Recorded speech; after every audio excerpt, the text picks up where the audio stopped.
Thank you very much, Lorraine. When I made my declaration as a candidate for leader of the Labour Party, I did so on the Rosie Hackett Bridge in the city centre. And I chose that location carefully. The Rosie Hackett Bridge is a potent symbol of our past, evocative of our trade union origins and of the connection that endures and remains strong with the trade union movement. It recalls the extraordinary contribution of women to the labour movement.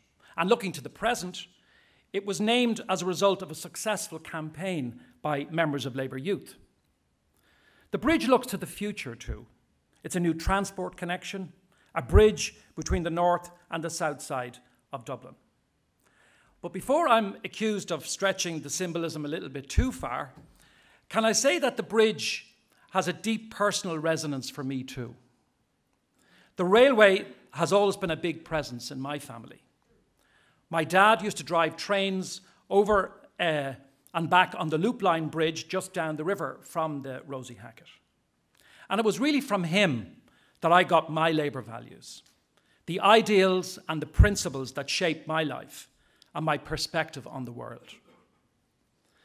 I remember when I was 10, sitting down with my father and watching the television coverage of the 1969 general election, sharing in the disappointment of that election setback, but picking up from him that amazing sense of optimism and commitment to changing things that he had and that so many people in this party have, and that has stayed with me ever since that childhood experience. But back to the bridge and bridge building.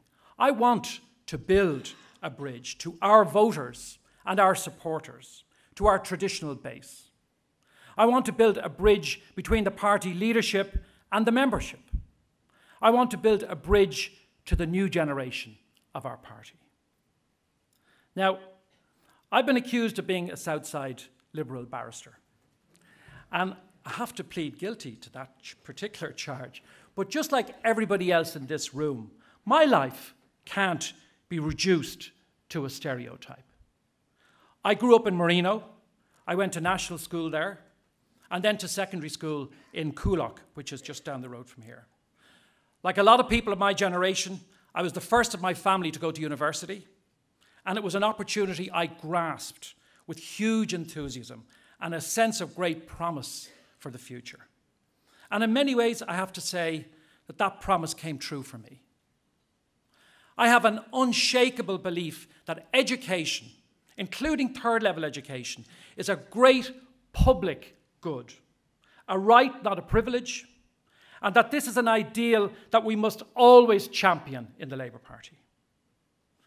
At university, I was a student activist, a campaigner, a bit of a thorn in the side of the establishment. In those days, we campaigned not just on student issues, but also for contraceptive rights, civil liberties, community action, and democratic rights in Eastern Europe. From the mid-80s, I spent 10 years as a producer in RTE, so I couldn't have any involvement at all in politics. But I did become quickly immersed in trade union activity, the old Federated Workers' Union of Ireland, and was very much involved then in the early years of SIPTU. I went from RTE to the bar. I learned a huge amount practicing as a lawyer, negotiating skills, an ability to be strong and decisive, to advise and to counsel, to know where to draw the line, when to fight and when to settle an issue. If I wasn't standing here today, I would still be working as a barrister, but I wanted to make a contribution to society through public service. And I think that's an urge and a motivation that everyone in this room shares. We don't do it for any other reason. People don't join Labour for personal advancement. We join to make our country a better place. That's what I want to do, in whatever capacity I can, and drawing on whatever skills and experiences that I have. I joined the party in 1998 in Dublin South. I've been a public representative for 10 years. And before I was appointed as a Minister of State, my current job, I was chair of the Finance Committee. As a junior minister, you have little enough power, but you can influence things. you can sometimes make real progress on an issue. I delivered on Labour's commitment to legislate for the X case, through detailed negotiations with Fine Gael on the text and bringing the new law then through the Oireachtas.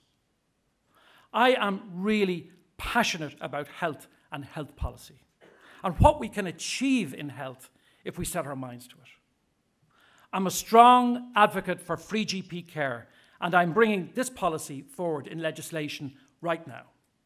Just last week, I signed an agreement with the IMO that will facilitate progress on this critical public health measure, something that we've been arguing for as a party for years, and that we are now making a reality in government.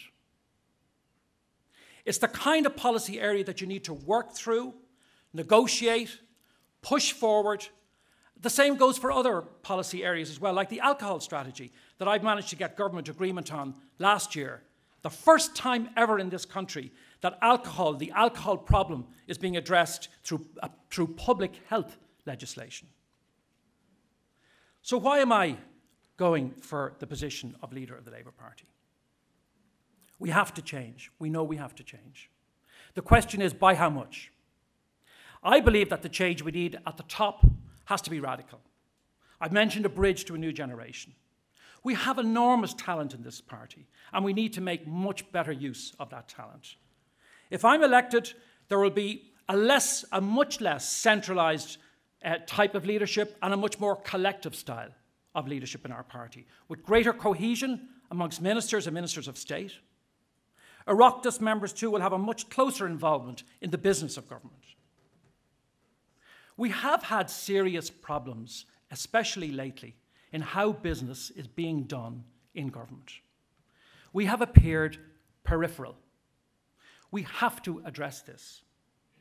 The workings of a coalition government are not just some numerically based arm wrestling exercise. For a coalition government to work successfully, there must be absolute respect between partners. There must be parity of esteem. That parity of esteem must permeate personal relationships, all decision-making processes, flows of information, the culture of government work, and the agreed programme. In short, the relationship between the parties in government must be robust and it must be respectful. I want to lead a process of party renewal so that members have a real opportunity to participate in the recovery of our party and in the decisions we need to take on our future direction and policy choices. We must begin by listening to our party members, activists and supporters, and especially our recent candidate teams. Many of those who deserted Labour in the recent elections didn't vote at all. Others voted for independent candidates, and some voters went for Sinn Féin. We need to take the fight to Sinn Féin and to others who seek to pass off as policy fantasy economics. We need to take them on in the television studios, on the radio, in communities, on the ground. We need to stand up for what we have achieved and to refocus on what we can still achieve. We need to do this honestly and in a forthright way, and I will not shirk from that challenge. As far as the next budget is concerned, I've already made it clear that, in my view, we have reached the end of the line for any significant cuts in public spending or tax increases on working people. There can be no question of an adjustment of the order of €2 billion next year. We have an agreed target of reducing the deficit below 3% in 2015, but if we were to miss that deadline marginally or by a few months, so be it. The government is right to look at budgetary options for relieving the pressure on our people. Tax relief is one option that has been considered. But when we are talking about giving something back, shouldn't we also look at restoring spending in areas that have suffered hugely from cuts? Certainly, I would be at least as interested in stopping further cuts in vital public services like health, education, or social protection as I would be in tax relief, welcome and all as that would be. We have suffered a traumatic election reverse, and we need to embark on a project of renewal. This begins with the choice of a new leader, a new voice, a new style, and a new approach. I believe that I can articulate Labour's distinctive message and our mission in government. I am motivated for this task and inspired by the wonderful energy and commitment of so many people in this room and throughout the country. It's a motivation and an inspiration I picked up as that 10-year-old kid back in 1969, and may I say honestly, and I think there are some people in this room who would agree, that that inner child is alive and kicking. Thank you very much.